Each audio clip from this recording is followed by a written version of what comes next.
इस देश के लोकतंत्र को खत्म करने के लिए अगर सबसे ज्यादा जिम्मेदार कोई अगर मशीन है तो वो है ईवीएम मशीन। इसलिए मोदी जी की लोकप्रियता है। मोदी जी की लोकप्रियता नहीं, ईवीएम में गड़बड़ी है, बहुत सिंपल सी। और ईवीएम की गड़बड़ी लगातार सामने आ रही है, सब कुछ सबके आंखों के सामने है। जिन लाशों से भी आपने रामनामी चादर नोच ली, ऐसा भी पहले कभी नहीं हुआ इस देश ने, पहले तो कभी देखा नहीं। पड़ती है उस दिन जाते हैं, बटन दबाते हैं, लाल बटन दब जाता है और समझ लो भाई आपका वोटिंग हो गया, जबकि ये वोटिंग का पैटर्न नहीं है। कि वो लाशें मुसलमानों की तो नहीं है, क्योंकि जो गंगा में फेंकी गई हैं, गंगा की रेती में गड़ी हैं, वो स्वाभाविक रूप से हिंदुओं की ही लाशें होंगी ना। तो आप हिंदुत्व की बात करते हो, हिंदुओं की पार्टी की बात करते हो, कैसा हिंदुत्व भाई जब आप हिंदुओं की ही रक्षा नहीं कर पाए। नमस्कार, आप देख रहे हैं R24 न्यूज़। मैं आपके साथ राशिद। उत्तर प्रदेश चुनाव नज़दीक है, हम जगह जगह जा रहे हैं, लोगों से बातचीत कर रहे हैं। हमारे साथ इस वक्त एक खास मेहमान मौजूद है, सीनियर एडवोकेट भानु प्रताप सिंह जी हैं। इनसे बातचीत करेंगे। जिस तरह ये लगातार जो ईवीएम पे सवाल उठाते रहे हैं और इनका कहना है कि आज़ादी की ये दूसरी लड़ाई है, तो इन्हीं से जानते हैं। और उत्तर प्रदेश के तमाम मुद्दों पर बातचीत करेंगे, जिस तरह से अलीगढ़ का नाम जो बदला जा रहा है, आगरा का नाम बदला जा रहा है, और योगी जी कह रहे हैं कि जो विकास मॉडल है, 4 साल में हमने इतना विकास कर दिया जो पिछली सरकारों ने नहीं किया। तो सर बहुत स्वागत है। सर सबसे पहले यही है सवाल है सर, आप कह रहे हैं कि आज़ादी की दूसरी लड़ाई है सर। नहीं, निश्चित रूप से आज़ादी की दूसरी लड़ाई है भाई। देखिए, इस देश को जो आज़ादी मिली और इस देश में संविधान के माध्यम से लोकतंत्र स्थापित हुआ, इस लोकतंत्र को बचाने के लिए आपको बहुत सजग रहना होगा, बहुत बड़ी लड़ाई लड़नी पड़ेगी।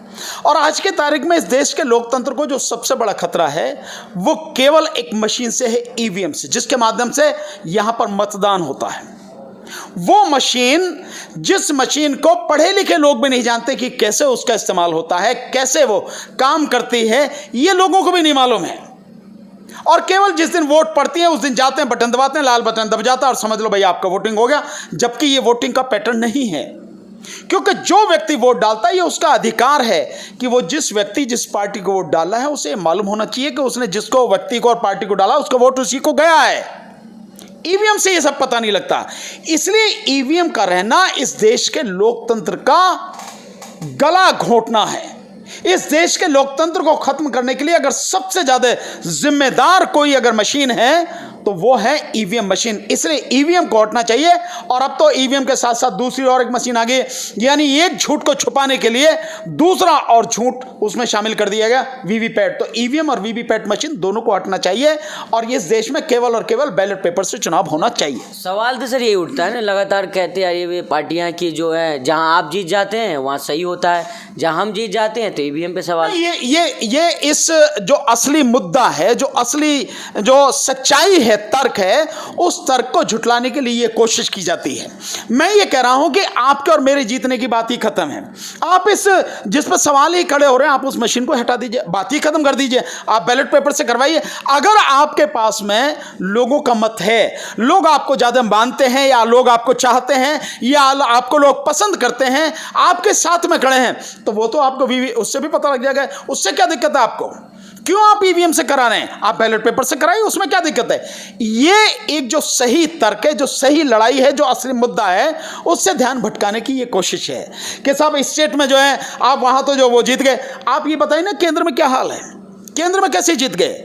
जिस केंद्र में जिस समय मोदी जी की पॉपुलैरिटी जो है लगातार डाउन जा रही थी, जिस समय उनको पूरी तरह से हार जाना चाहिए था, उसमें आप कैसे जीत गए? मैं एक सवाल लोगों से पूछता हूं, लोग ये कहते हैं कि आप प्रदेश में जो वहां पे जीत गए, आप छत्तीसगढ़ में जीत गए आप, और वहां पे आप जो उसमें क्या कहते हैं आपके जो वो है आपका बंगाल में जीत गए आप पंजाब में जीत गए आप। मेरा लोगों से एक सवाल है और मैं जानता हूं इसका जवाब किसी के पास नहीं, क्योंकि अंधभक्तों के पास तो कोई जवाब है ही नहीं। और जो लोग अपनी आंखों पर पट्टी बांधे हुए हैं, जो देखना ही नहीं चाहते, उनके पास भी कोई जवाब नहीं है। उनकी बात का क्या उनको कहें? सिंपल से ये बताएं, जिस मध्य प्रदेश में, राजस्थान में चुनाव हुआ 3 महीने पहले वहां पर बीजेपी हार गई और कांग्रेस की सरकार बन गई। क्या 3 महीने में स्थिति इतनी बदल गई कि उन्हें एक भी सीट नहीं मिलती? लोकसभा की एक भी सीट नहीं मिलती। यानी आधी सीटें सरकार बनाने के लिए आधी से एक जरूरी होता है, उतना वोट उन्हें मिला, उतना मत उन्हें मिला और वो सरकार बनाए, तो क्या 3 महीने में उन्हें बिल्कुल तो ऐसा हो गया कि उन्हें जो 2-4 सीट भी नहीं मिलती? मोदी जी की लोकप्रियता है ना, मोदी जी की लोकप्रियता नहीं, ईवीएम में गड़बड़ी है, बहुत सिंपल सी। और ईवीएम की गड़बड़ी लगातार सामने आ रही है, सब कुछ सबके आंखों के सामने है। जब इलेक्शन कमीशन की वेबसाइट पर 23 मई 2019 को, जिस समय काउंटिंग हो रही थी, 373 लोकसभा सीटों पर 8 से 18 हजार वोटें ज्यादा थी, तब कहां गई थी वो?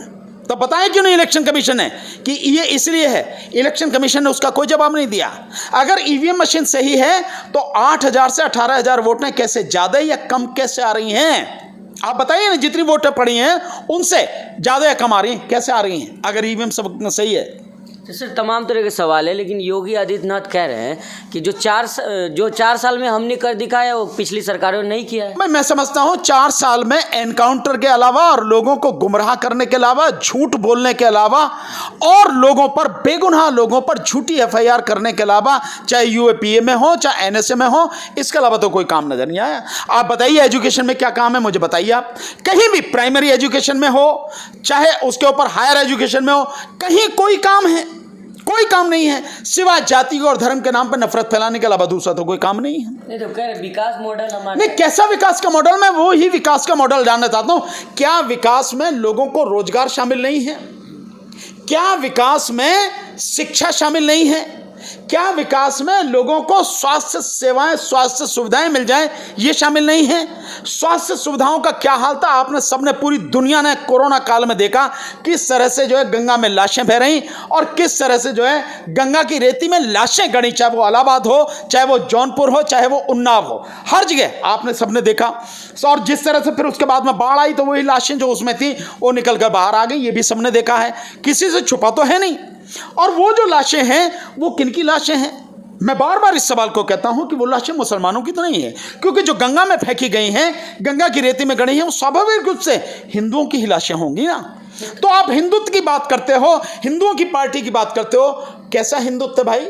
जब आप हिंदुओं की ही रक्षा नहीं कर पाए, उनको सम्मान पूर्वक अंतिम संस्कार की भी स्थिति नहीं बन पाई, यही है आपका हिंदुत्व, यही है। आप उनको डॉक्टर नहीं दे सके, अस्पताल नहीं दे सके, दवाई नहीं दे सके, ऑक्सीजन नहीं दे सके, बेड नहीं दे सके, वेंटिलेटर नहीं दे सके, और क्या देंगे आप उनको? क्या दे सकते हैं? आपने कुछ नहीं दिया। और उसमें भी जो घोटाले हुए हैं, चाहे वो थर्मल वाला जो वो रहा टेम्परेचर नाप करने वाला, उसको देखो कि जो 1200, 1300 या 1400 रुपए का था, किस तरह से उसको 2700 रुपए में या 2200, 2300 रुपए में खरीदा गया, ये सबके सामने है। और किस तरह से जो ऑक्सीमीटर था, वो ऑक्सीमीटर 800 रुपए का ऑक्सीमीटर जो आप 1500, 1600 रुपए में, 1700 रुपए में खरीद, किस तरह से घोटाला? कौन, क्यों योगी जी जिम्मेदार क्यों नहीं है? सर योगी जी तो कह रहे हैं कि जो पूरे प्रदेश ने नहीं किया वो उत्तर प्रदेश ने कर दिखाया। बिल्कुल ऐसा घोटाला, यानी कि जिस समय लोग पूरी तरह से तबाह हो रहे हैं, कोरोना काल जिसे आप बता रहे हो, कोरोना की बीमारी से नहीं मरे लोग, सरकार की नाकामयाबी से मिले, दवा, डॉक्टर, हॉस्पिटल न मिलने की वजह से मरे लोग, उस समय आप घोटाले कर रहे हो, इससे बड़ी और क्या बात होगी? ये वाकई में पहले कभी निषाद हुआ। जिस समय मतलब आप लोगों को सबसे ज्यादा सेवा की जरूरत है, सबसे ज्यादा देखभाल की जरूरत है, आप नजारा दें, और दूसरा आप घोटाले कर रहे हैं, तो ऐसा पहले तो नजारा नहीं हुआ, ये वाकई में पहली बार हुआ। और विकास जिसकी बात कर रहे हो, जो लाशें, जिन लाशों से भी आपने रामनामी चादर नोच ली, ऐसा भी पहले कभी नहीं हुआ इस देश ने, पहले तो कभी देखा नहीं प्रदेश ने। आप इसे विकास कर रहे हैं। जहां तक आप कह रहे हैं गड्ढा मुक्त करने की, बहुत पहले जिस समय आए थे उसी समय कहा था, शायद अक्टूबर 2017 की बात थी कि अक्टूबर 2017 तक गड्ढा मुक्त हो जाएगा। अभी 5 साढ़े 4 साल हो गए, अभी तक भी पूरा उत्तर प्रदेश गड्ढा मुक्त नहीं है, बल्कि गड्ढे और ज्यादा आपको जगह जगह मिल जाएंगे। तो आप किसकी बात करो? क्या विकास है? आप सड़कों का प्रॉपर तरीके से आप विकास नहीं कर सके, सुरक्षा की भावना लोगों में, लोग डरे हुए हैं, आपने इस तरह से डरा के रखा है। एजुकेशन पूरी तरह से ठप्प कर दी गई, आपने जो स्वास्थ्य सुविधाएं हैं वो पूरी तरह से ठप्प हैं आपकी। किस तरह के विकास की बात कर? रोजगार है नहीं, और जो प्रवासी मजदूर हैं, उन प्रवासी मजदूरों की स्थिति, 2.5 करोड़ प्रवासी मजदूरों की स्थिति बुरी है, आप उन्हें देख भी नहीं रहे हैं। श्रम कानून आपने पूरी तरह से खत्म कर दिए, श्रम कानूनों को आपने तबाह कर दिया, 3 साल के लिए आपने कर दिया। अब जो है, जो फैक्ट्री मालिक है, मजदूरों की चाहे जैसे चाहे उनकी खाल उतार ले, कुछ भी कर ले, 8 घंटे की जगह आप 12 घंटे काम कराए और फिर 18 घंटे काम कराए, आप काम ले रहे हैं उनसे, और उनकी सुरक्षा के लिए, उनके जो मतलब हक हैं, उनके लिए आप कुछ नहीं करें। किस विकास की बात कर रहे हैं आप? तो ये थे हमारे साथ सीनियर एडवोकेट भानु प्रताप जी, जो तमाम मुद्दे बातचीत कर रहे थे। इनका कहना है कि जो ईवीएम हटाओ देश बचाओ, ये दूसरी आज़ादी है। इनको मुद्दों को लेकर उत्तर प्रदेश में ये जाहिर है। साथ में इनका कहना है कि जो ध्रुवीकरण की राजनीति है उत्तर प्रदेश में नहीं चलेगी, जो विकास करेगा उसी की राजनीति चलेगी, उसी को जनता चुनेगी। अब जनता फैसला करेगी कि जनता किसके साथ जाती है, चुनाव में किसकी विजय होती है। R24 के लिए गाजियाबाद से मैं राशिद कमाल।